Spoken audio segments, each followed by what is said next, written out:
My name is Ava Langley.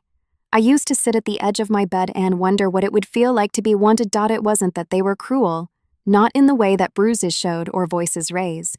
My adoptive parents, David and Helen Langley, were far too respectable for that. They believed in polite smiles and scheduled dinners, church on Sundays and charity auctions in the spring. From the outside, we looked perfect: the tidy house, the manicured lawn, the matching holiday sweaters, but inside, there was a silence that stretched through every hallway, especially when it came to me.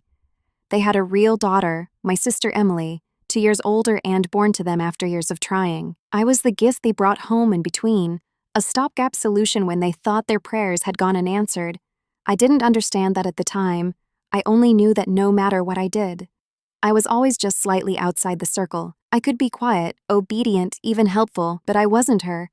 Emily glowed in their presence. I simply passed through it. When I was younger, I tried harder. I remember coloring cards for Mother's Day, slipping them under my mom's bedroom door before school. She'd pat my head when I got home and say, "That was sweet, Ava." But her smile didn't reach her eyes. She never hung them up on the fridge the way she did with Emily's crooked crayon rainbows. My dad was quieter, not mean, just distant. He watched baseball with Emily, taught her how to throw a ball, showed her how to change a tire. He once let me hold the flashlight. I learned early not to ask for much. A no came quicker when the question came from me: school trips, birthday, parties, even help with homework. I figured it out on my own. It became a game in my head. How invisible can I be and still exist? But that kind of invisibility stains you, even when you try to wash it off. I remember once, in the 5th grade, a teacher asked us to draw our families. Everyone around me sketched mothers and fathers with big smiles and arms wide open. I sat there with my pencil frozen above the paper, unsure how to draw someone who looked through me instead of at me. Eventually, I drew 3 stick figures holding hands and one small girl standing beside them, reaching but not quite touching. I told the teacher it was just a mistake. I erased her name from the corner before I turned it in. They never said they didn't love me. They didn't have to. Love is louder than words. And their silence screamed. Still, I held onto hope. I thought maybe if I made the honor roll, or helped more around the house, they'd notice. I stopped telling them when I was sick. I stopped asking to be tucked in. I smiled when I didn't feel like it. I thanked them for dinners I cooked myself. The older I got, the more the gaps widened. Emily had friends over. I stayed in my room. She got a new phone when hers cracked. I inherited her old one after 3 years. She talked about her dreams, about college, about maybe moving to New York someday. No one ever asked me what I wanted to be. I think they assumed I'd stay close, small, manageable. It wasn't always painful. Some days were just numb. There were moments, though, where the distance felt like a wound that never stopped reopening. Like the time I got my period at school for the first time and didn't know what to do. I called home from the nurse's office. My mom sighed and said, "Can't the nurse handle it?" When I got home, there was a box of pads tossed on my bed. No note, no conversation. I sat in the bathroom alone, figuring it out like I always did, quietly, carefully, without making a mess. By the time I turned 13, I stopped pretending it would get better. I stopped waiting to be seen. I made my peace with being the ghost in their house. The girl in the corner of the photo, the one who was there but not really. I still remember the night before my dad's birthday trip. We were supposed to drive out to the mountains for a weekend getaway. Emily was excited. She packed her bag 3 days early. I asked Helen if I should pack too, and she blinked, as if surprised I was coming. "Of course," she said quickly, "you're part of the family." I told myself that maybe this trip would be different. Maybe being away from home would shake something loose in them, remind them that I was still there. Maybe, just maybe, they'd see me. Looking back now, I don't know whether I was naive or just desperate, but I held onto that hope, even as I packed my bag in silence, even as we drove away from the house and into what I thought was another chance. I had no idea that by the time the trip ended, I wouldn't have a family to come back to. The morning we left for the trip, it rained. Not heavy rain, just that quiet drizzle that makes the sky look tired. I remember watching it slide down the car window as we pulled out of the driveway.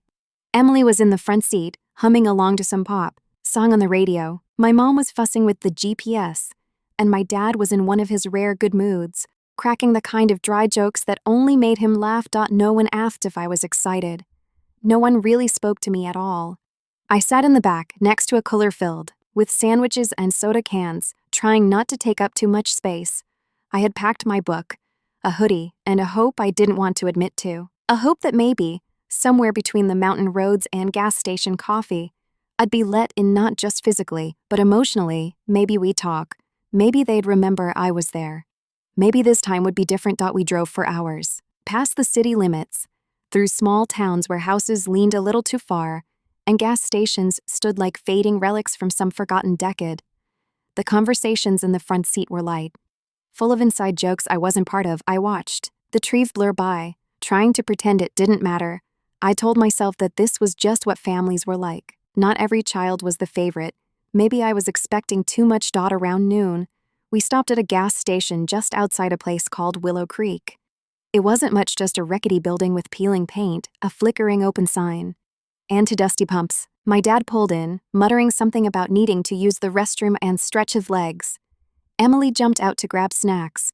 My mom stayed in the car, scrolling through her phone. I asked if I could use the restroom to. Helen didn't look up. Fine, she said. Make it quick inside. The station smelled like old coffee and cigarettes. The clerk behind the counter looked half asleep, flipping through a magazine. I followed the flickering fluorescent lights to a narrow hallway in the back, found the women's room, and locked the door behind me. I don't remember how long I was in there. Maybe 10 minutes.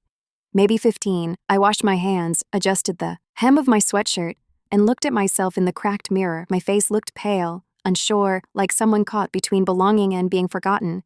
I told myself not to cry. It was just a road trip, just a day. When I stepped outside, the parking lot was empty. At first, I thought maybe they'd moved the car. Maybe my dad had decided to park closer to the front. I walked to the edge of the building and looked around. Nothing. No silver sedan, no voices, no familiar faces, just the wind. And the sound of a truck passing on the highway. I stood there, for a minute, heart racing, mind flipping through rational explanations like pages in a manual. Maybe they drove up the road to find a better spot. Maybe they were circling back. Maybe it was a joke. I walked back inside and asked the clerk, "Did you see where the car went?" "The one with the woman and the two girls." He shrugged. "They left a while ago. Thought they were done." I stepped back outside. I waited. 10 minutes passed, then 20. I started to panic. I didn't have a phone. Mine had stopped working a week before, and no one had offered to replace it. I had no way to call them. No numbers memorized. Nothing but the clothes on my back and the $20 in my hoodie pocket. Eventually, I approached a woman pumping gas. I asked if I could borrow her phone. She hesitated but handed it over. I dialed home, my fingers shaking. The phone rang once, twice. Then someone picked up. My father's voice. Calm, amused. "Hello, it's me," I said. "It's Ava. You left me at the gas station. I don't know where you went." There was a pause and then laughter, a sharp, grating laugh I didn't recognize. "Let's see how she finds her way back." He said, "It's just a joke." My breath caught. What? More laughter in the background.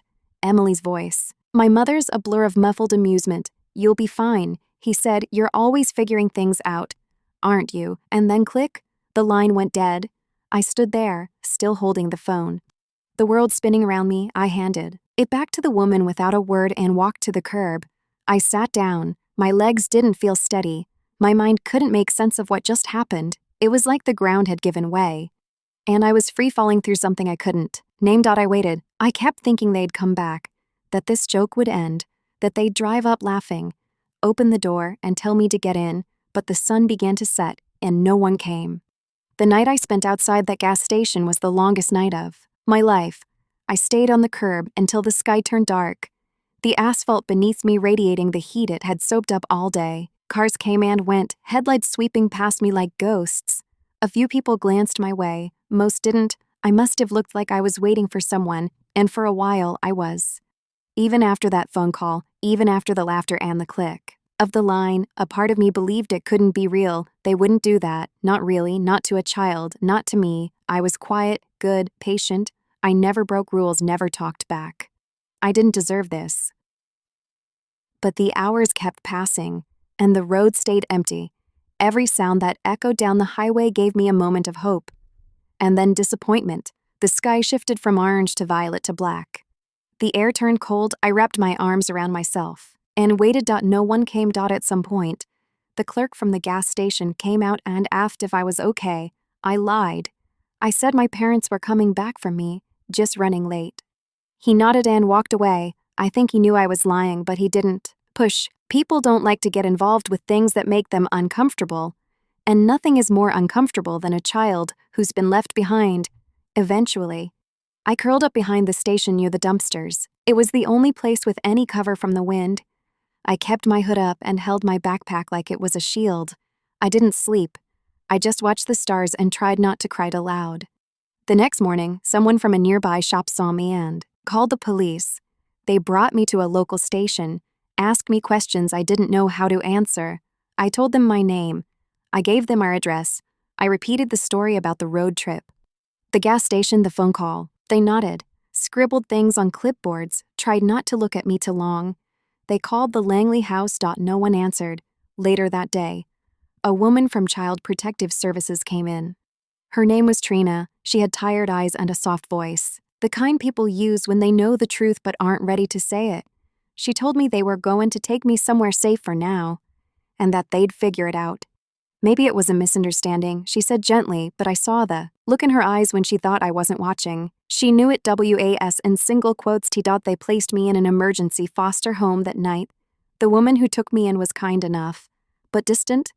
Her house was crowded with other kids, some loud, some silent, all carrying stories no one really asked about. I was just another file on the desk, another number in the system. Days turned to weeks. The Langleys never called back, never answered letters, never filed a missing person report. After a month, the social workers stopped using words like temporary. That was the moment it hit me. I wasn't lost. I was discarded. There's something shattering about realizing you've been erased. Not by fate or accident, but by people who chose to forget you. People who raised you. People who once looked at you and said the word family. The system moved me around. Some homes were better than others. Some were safe, some were not. I learned how to pack my things quickly. I learned how to sleep with one eye open. I learned not to trust smiles that came too quickly or promises that sounded too sweet. I also learned how to survive. School became my only constant. I clung to it like a lifeline. I read everything I could get my hands on, textbooks, novels, anything that made me feel like I had a future bigger than the four walls I was in. I stopped asking for help. I did my own homework. Filled out my own forms, signed my own permission, slips. By 15, I had a part-time job cleaning tables at a diner. By 16, I was taking community college classes at night while still in high school. I worked weekends, holidays. And all summer long, I bought my own clothes, paid for my own textbooks, ate when I could afford to. No one ever came looking for me. No one wrote. No one explained. No one even asked where I went. The Langleys had simply edited me out of their story. Like I was a paragraph they regretted writing, but even then, even in the exhaustion and the hunger and the endless cycle of moving and starting over, I refused to vanish. I didn't know what I was surviving for yet, but I knew I had to. There were nights I cried, nights I couldn't sleep, nights I stared at the ceiling and asked the dark, why wasn't I enough? But those nights became fewer as I kept moving forward. I told myself that I didn't need closure, I didn't need revenge, I didn't need them. I just needed a life of my own, something I could build with my own hands, my own name. And I was going to find it. By the time I turned 20, I had stopped thinking of myself as someone who had been abandoned. Not because it didn't matter anymore, it did, but because if I kept carrying that word, abandoned, everywhere I went, it would weigh down everything I was trying to build. I couldn't change the past, but I could make damn sure it didn't write my future. I was renting a room in the back of an old house in a part of town most people avoided after dark. The ceilings leaked when it rained. The heater was unreliable. And the woman upstairs fought with her boyfriend every other night, but it was mine. My name was on the lease. My key opened the door. That mattered more than anyone could understand. Most days, I worked to shifts. I waited tables at a small diner in the mornings, then cleaned offices at night. On weekends, I babysat for a couple in the suburbs who never asked questions. My feet were always sore. My hands were always cracked. I couldn't afford health. Insurance and ramen noodles were still a staple of my diet. But I paid my own bills. I bought secondhand clothes. I opened a savings account, even if I only put in $10 at a time. I was surviving, but surviving wasn't enough anymore. One night, after a long shift, I was cleaning the break room of a law office downtown. The place was quiet, everyone gone. The floor still warm under the lights. I remember pausing in front of a framed law degree hanging in one of the offices. The name was printed in crisp gold letters, Danielle Roberts, Juris Doctor. I don't know why that moment hit me so hard. Maybe it was the stillness, maybe it was the way her name looked, like a badge of belonging. She had earned something, carved her way into a place where people listened when she spoke. And all I could think was, why not me? I didn't say it out loud. I barely let myself feel it.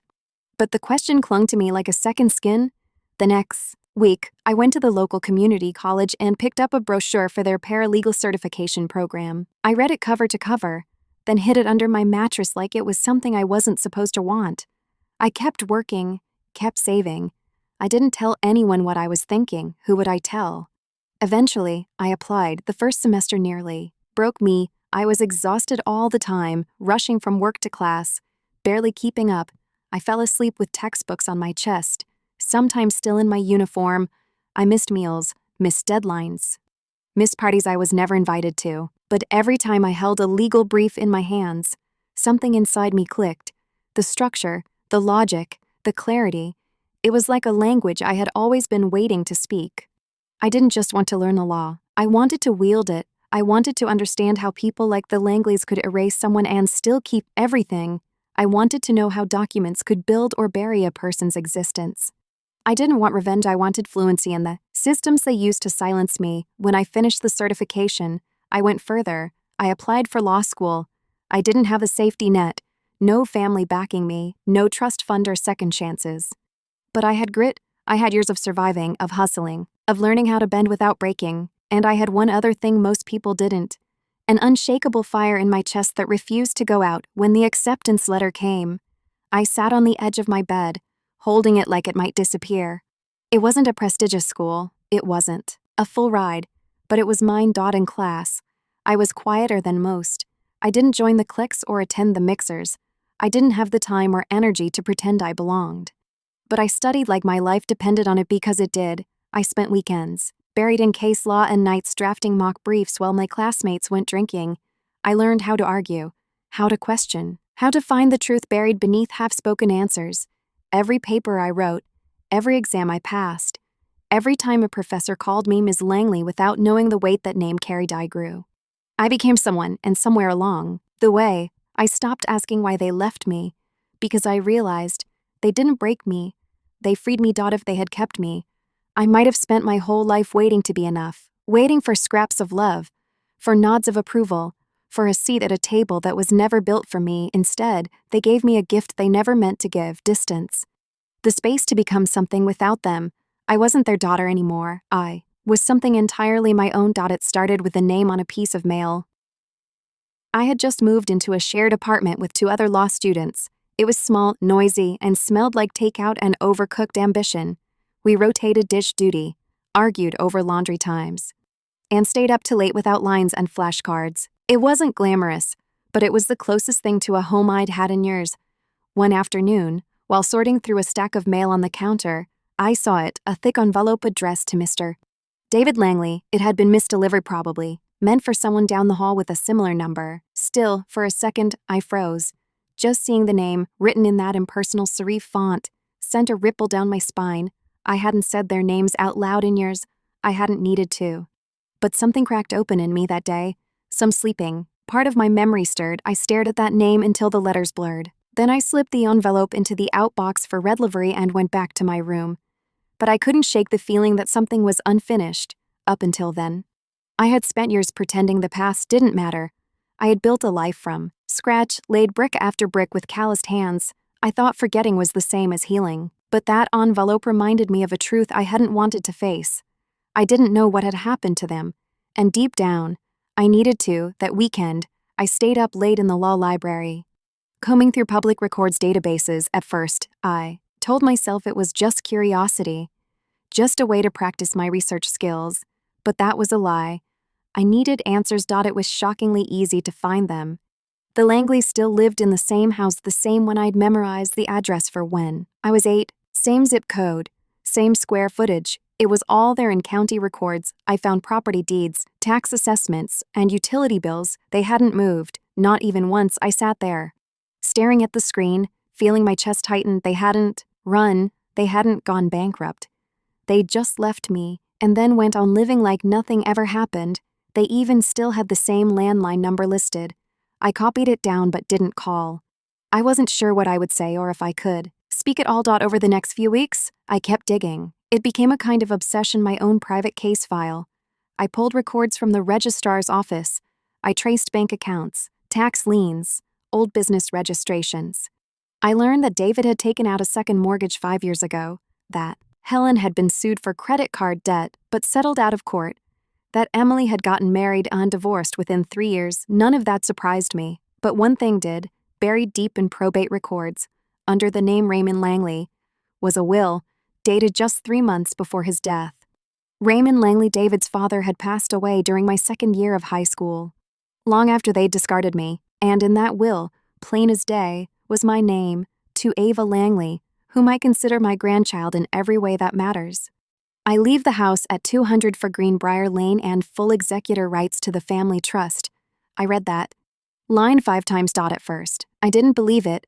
I thought it must be an error, but the file was real, signed, witnessed, notarized, filed legally, my name, my inheritance, and they had never told me.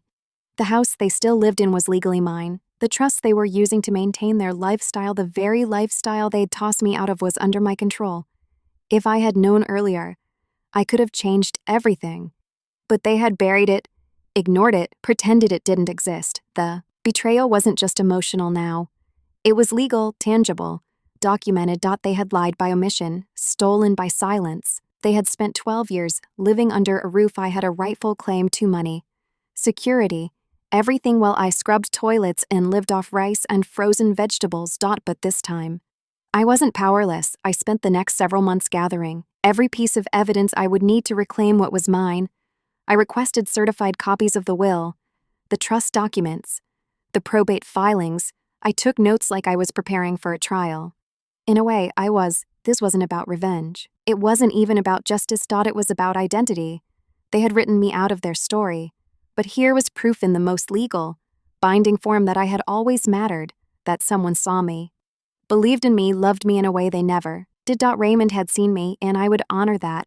I didn't tell anyone what I was doing. Not my roommates, not my professors, not even the kind woman at the records office who asked if I was okay. I kept it all locked inside. Quiet power, focused pain. I didn't cry, not then. I smiled. Because for the first time in my life, I wasn't chasing love or acceptance. I was coming for the truth, and I was almost there. There's a stillness that comes with clarity, not peace. Not quite, but a sharp, focused stillness that settles into your bones when you know exactly what you have to do. That was what I felt after I printed the final set of documents, a sense of gravity. A quiet certainty. I didn't feel triumphant. I wasn't plotting some grand confrontation or revenge fantasy. I wasn't interested in making a scene. I just wanted to finish what they started. They erased me. I was writing myself back in legally, irrevocably. I began the process the way any good attorney would. Deliberately, I hired a small, discreet firm to send a formal inquiry to the local court about enforcement of the will and trust. I kept my name off the front line, using a legal proxy to avoid any early alerts. I wasn't ready for them to know it was me. Not yet. Behind the scenes, I filed the necessary motions to gain full control of the trust as executor. The paperwork was airtight, the will unchallenged. The house was listed under the Langley name, but the deed traced back to Raymond, and the transfer of ownership had never been properly updated. It had been overlooked or ignored. Maybe they assumed the legalities didn't matter because I wasn't coming back. But I had. I spent long nights drafting affidavits, pulling historical, property tax records, organizing the trust's bank transactions line by line. The estate had been bleeding money for years, quietly, slowly, nothing catastrophic, but enough to show mismanagement. There were mispayments, overdrawn accounts. A small loan that never got repaid. It told a story of carelessness. They'd grown comfortable in what they thought was permanent, secure in the belief that I'd vanished without a trace. I imagined them sitting at the same kitchen table I once ate breakfast at, never once wondering what it caused to leave a child behind, never once imagining that child might come back. But they hadn't just forgotten me. They'd forgotten the law. I petitioned the court for a scheduled review. It was set for the following month. I marked it in my calendar like a quiet secret, not with anger, not with excitement, just with resolution. Still, in the quieter moments, doubt would creep in. I'd lie in bed, staring at the ceiling, and hear Helen's voice in the back of my mind, telling me I was dramatic, telling me not everything was about me, that I should be grateful, that I should move on. I'd hear David's laughter, that dry, mocking laugh, as if the world were one long joke at my expense. It took everything in me to push those voices away. They no longer defined me. They no longer got to explain me to myself. I had evidence now. I had structure, dates, signatures, facts, the kind of truth you can print and bind and present in a courtroom. The kind of truth that doesn't need to raise its voice. But underneath the legal precision, there was something else building, something less polished. A storm I hadn't let myself feel for years. It rose in fragments, flashbacks, nights spent in strangers' homes, the silence in the car rides, the way Emily looked at me when I asked to borrow a sweater, as if even my need for warmth was an inconvenience, the way my mother could make me feel invisible without saying a single word. And then, always, the gas station, the wind on my neck, the cold silence of the empty parking lot, the sound of the phone call cutting off, the click. Some part of me still lived in that moment. Some part of me never left, but that was about to change. One morning, I received notice that the Langley household had been served. The documents had been delivered in person, no warning. Just a firm knock on the door and the sudden shift of reality, landing at their feet.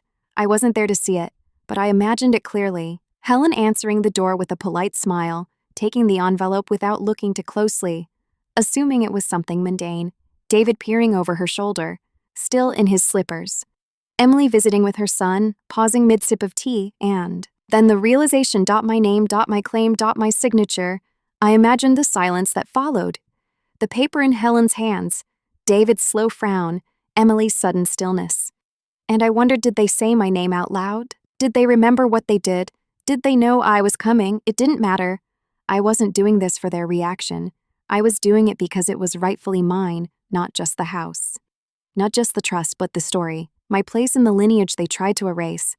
I had already won the moment I signed those papers with steady hands and my full name. Ava Langley, not the orphan, not the afterthought, not the girl they left behind, but the woman who remembered everything and used it. I hadn't seen their faces in over a decade. 12 years had passed since the day they left me at that gas station. Since the night I curled behind a dumpster wondering what I'd done to be unwanted. Time didn't erase the image, but it changed its weight. It stopped feeling like something I carried on my back and started feeling like something I carried in my blood. A map, a reason, a truth I never let go of. But as I pulled into the driveway of the house that was now legally mine, something twisted in my chest. Not fear, I was long past that, not vengeance either, just a kind of still ache. Like walking back into a place that once pretended not to see you. It was a quiet neighborhood, still trapped in the same dull calm I remembered. The same cracked sidewalk, the same swing creaking in the neighbor's yard, the same blooming hydrangeas in the front garden, except this time, I wasn't walking up the steps hoping to be loved. I was walking in as the owner. My heels clicked softly against the pavement. I wore a charcoal gray suit, nothing flashy, but sharp, clean. I had tied my hair back tightly, not to look intimidating, but to feel held together. I carried a leather folder with all the documents neatly inside. And when I raised my hand to knock on the door, I didn't tremble. It was Helen who answered. She looked older, of course, her hair grayer, her shoulders more slumped, but the expression hadn't changed. That carefully curated mask of politeness that always had a thread of ice behind it. For a moment, she didn't recognize me. I watched it happen, the flicker. In her eyes, the confusion, and then the slow spreading horror of recognition. Her lips parted. Ava, I didn't smile. Hello, Helen. She blinked. What are you doing here? There was a pause behind her, and then a voice, sharp, skeptical, David's. Who is it? And then he appeared, standing just over her shoulder, still tall, still confident in that brittle, careless way. He squinted at me. Is this Ava? The word sounded strange coming out of his mouth, as if it didn't belong to me anymore, as if saying it summoned something they thought they had buried. Then came Emily. She walked down the hallway holding a mug of coffee, and when she saw me, she froze, her face paled. She didn't say a word, I didn't step inside, I didn't ask. If it was a good time, I simply opened the folder and held out the documents. I'm here as the legal executor of Raymond Langley's trust, I said, voice even. I'm also the named beneficiary of this property. Helen reached for the papers with trembling hands. David made a sound like a dry cough, half a laugh. What is this, some kind of stunt? I looked at him directly for the first time in 12 years. No, it's a correction. He tried to brush it off. Come on, Ava, we thought you were gone. We didn't know where you were. We thought you thought I'd disappear. I didn't raise my voice. I didn't need to. You left me, you never came back, you told me it was a joke. And then you stopped answering. You never even filed a missing persons report. Don't insult me by pretending now. Emily shifted behind them, her eyes darting to the floor. I could see the cracks beginning, the unraveling I had spent so many nights imagining. But none of it gave me joy. This wasn't satisfaction. This was reckoning. I filed for full transfer of the property, including the contents of the trust. Your legal residency here is no longer valid, I said quietly. I've given you 30 days. Helen was pale. You can't mean that. This is our home. No, I said. It was mine all along. Your father made that clear in his will. You just chose to ignore it. David tried to speak again, but the words didn't come for once. He had nothing to say. I turned to leave. I didn't need to see them plead. I didn't want tears. I didn't want apologies twisted in defensiveness. I didn't even want answers. I only wanted the silence to end. At the edge of the porch, I stopped and turned back just once. They were still standing in the doorway, watching me like I was a ghost. You left me to find my way back, I said. Well, I did. Their faces were unreadable, and I didn't care. I walked away without looking back again. The next morning, my inbox was filled with noise, emails from their attorney, voicemails from an unknown number I didn't need to guess. I didn't listen to any of them. I had already made my position clear, not just legally, but emotionally. I wasn't there to argue. I wasn't there to explain. I was there to execute what had already been written into law. Still, I opened each message and saved it, carefully, methodically, just in case they tried to twist the narrative I'd learned. Long ago, the power of documentation, people say all kinds of things when they're cornered, when the world they built on quiet lies begins to collapse. My job wasn't to react. My job was to keep the record straight. A few days after I served the documents, their lawyer requested a meeting. I agreed, not out of obligation, but control. I wanted them to understand that this wasn't a bluff. It wasn't emotional. It was legal. It was final. The meeting took place in a neutral office downtown, a sterile, glass-walled conference room, with a view of the city stretching out like a promise. Their lawyer was a middle-aged man in an expensive suit. He smiled too easily. His handshake was too firm. He called me Ms. Langley like it was a name he practiced just that morning. Thank you for agreeing to this, he said. My clients David and Helen are feeling quite overwhelmed. Naturally, I echoed. He sat across from me, folding his hands like he was preparing to speak to a child. I think we can agree that this situation is complicated, emotionally charged. Perhaps a resolution can be reached that honors everyone's feelings. I met his eyes.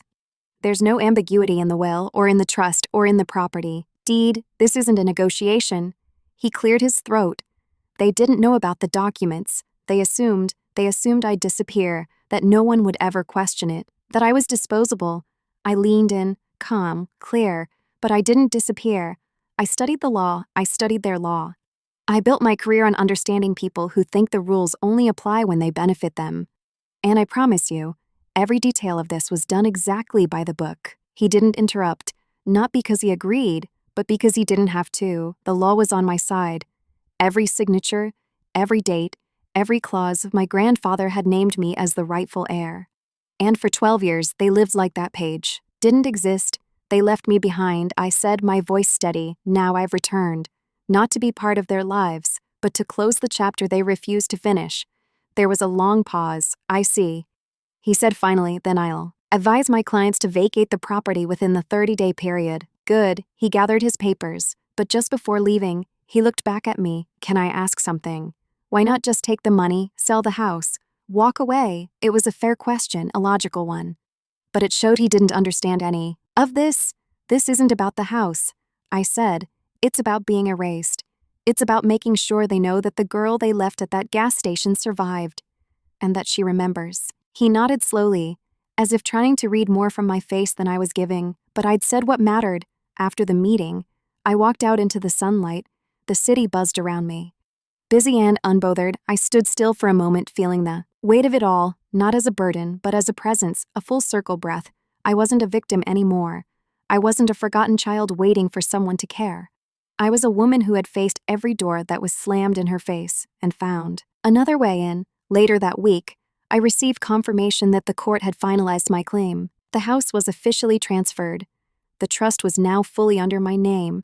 There were no more signatures to gather, no more loopholes, no more waiting. And when I walked through the front door again, it was with the quiet dignity of someone who didn't need to raise their voice to be heard. The rooms looked the same, the framed photos on the mantel, the worn carpet, the familiar scent of lemon cleaner and old fabric, but the energy had shifted. They were gone, not just out of the house, but out of my story. I didn't cry. I didn't feel the need to scream or shatter anything. Instead, I walked through each room, one by one, with my hand brushing gently across the walls. I was reclaiming more than space. I was reclaiming my existence. The house was quiet now, not the kind of tense, loaded silence I had grown up with, the silence of people biting back what they really meant. This was a different quiet, clean, uninhabited, honest. It was the first time the walls weren't pressing in on me. The Langleys had moved out a few days earlier. I didn't watch them pack.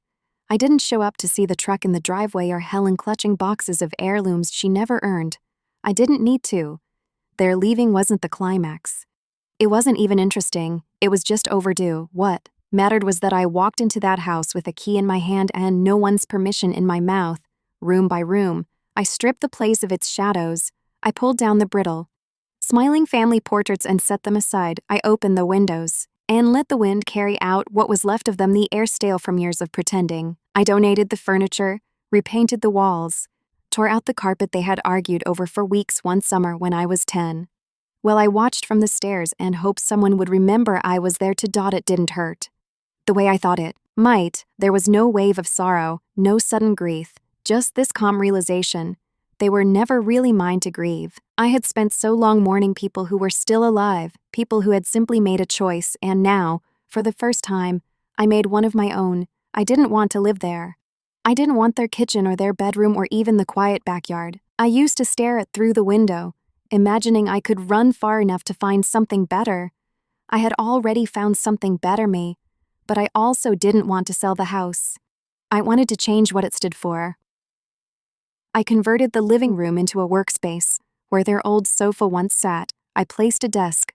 On the wall above it, I framed the will, the one that named me, the one they tried to bury. I kept it there not to gloat, but to remind myself paper can be ignored, but truth waits. I filed for a business license. I built a website. I named the practice after Raymond Langley and Langley Legal Advocacy, even though there was only one of me. I liked the symmetry. I liked knowing that for once, the name stood for something decent. I started small, pro bono consultations, paperwork help, advice clinics. I put up flyers at community centers and shelters, the same places I had slept in and cycled through for years. I met girls who had stories like mine left behind, dismissed, told they were too much or too little, always the wrong thing at the wrong time. I didn't tell them my full story, not at first, but I listened. I offered what I could, and they kept coming. Some of them didn't have ID. Some didn't know how to fill out forms. Some were scared of their own names. I remembered what that felt like. I remembered not knowing who I was outside of rejection, and I remembered the slow, painful joy of reclaiming it. People started noticing. A local reporter wrote a short feature on the practice. Donations came in. A retired lawyer offered to mentor me on nonprofit work. One of my professors from law school reached out. Stunned and proud, I never expected any of it. I hadn't set out to inspire anyone. I had just wanted to stand upright in a world that once made me crawl. But somehow, standing made others rise too. Meanwhile, I heard whispers about the Langleys. David's pride had taken a hit he couldn't hide.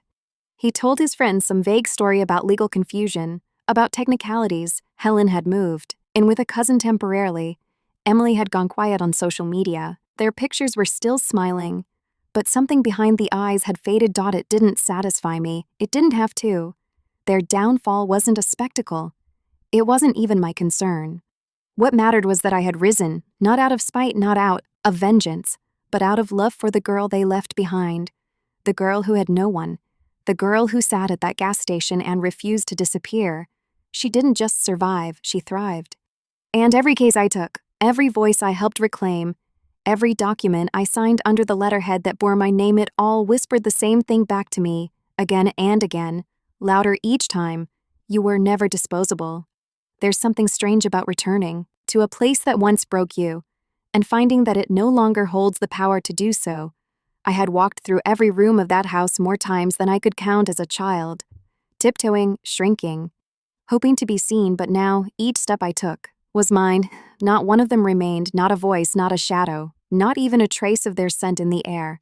And in that emptiness, I found something I never expected. Peace. It came softly in the mornings, when I made coffee in the same kitchen where I'd once stood, waiting for scraps of attention. In the evenings, when I worked late at my desk with the windows open, hearing the wind instead of silence, I stopped flinching when I heard footsteps in the hallway. I stopped expecting tension at the dinner table. The house no longer whispered reminders of who I was in single quotas. It simply let me be who I had become. I kept the upstairs bedroom that had once been mine. I didn't redesign it or paint over everything. I didn't erase the past. Instead, I made space for the girl I had been, and I let her rest. I placed a photo of myself on the nightstand, one taken years after they'd left me at my law school graduation, my eyes clear, my smile real. That was the girl who found her way back, and this time, I made room for her. Langley grew faster than I expected. What started as a quiet practice turned into a community. I hired a paralegal who had aged out of the foster system like I had. I partnered with counselors and housing advocates. I started speaking at events, reluctantly at first, then with more confidence as I realized how many people needed to hear what I had once needed to hear.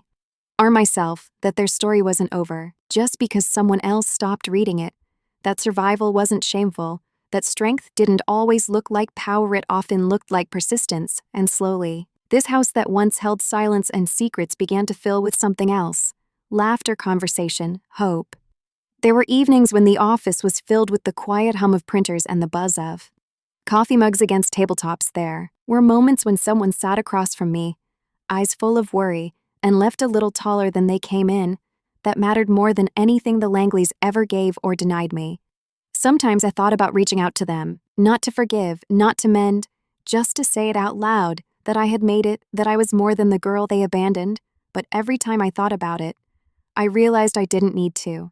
They had chosen silence, and I had found my voice elsewhere. One day, as I was locking up the office, I passed by the old guest room, the one they never let me use, the one that was always Emily's spare in case she brought a friend. Now it had soft lighting, a fold-out couch, and a shelf full of legal resources. On the door was a small sign: client room, for anyone who needs a moment. I stood there for a while. I thought about the version of me who had needed that room, the 13-year-old who would have given anything for someone to say, "You can rest here. You matter. You're not alone." I opened the door and stepped inside. The room was warm, still. A little worn, a little imperfect, like healing. I sat down on the couch, leaned back, and let myself feel the full weight of the journey, not the pain of it, but the strength, the choice to keep going, even when no one was watching. The courage to build, brick by careful brick, a life that belonged to me. That was what they never understood. When they left me at that gas station, they thought they were closing a chapter. Maybe they thought I'd vanish, or blend into the background of someone else's story. But I didn't. I wrote my own. They gave up on me, but I never gave up on me. And now, in the house they once ruled with cold affection and conditional love, I had built something they couldn't touch. Not with their excuses, not with their apologies, not even with their regrets. I didn't come back to be their family. I came back to become fully myself.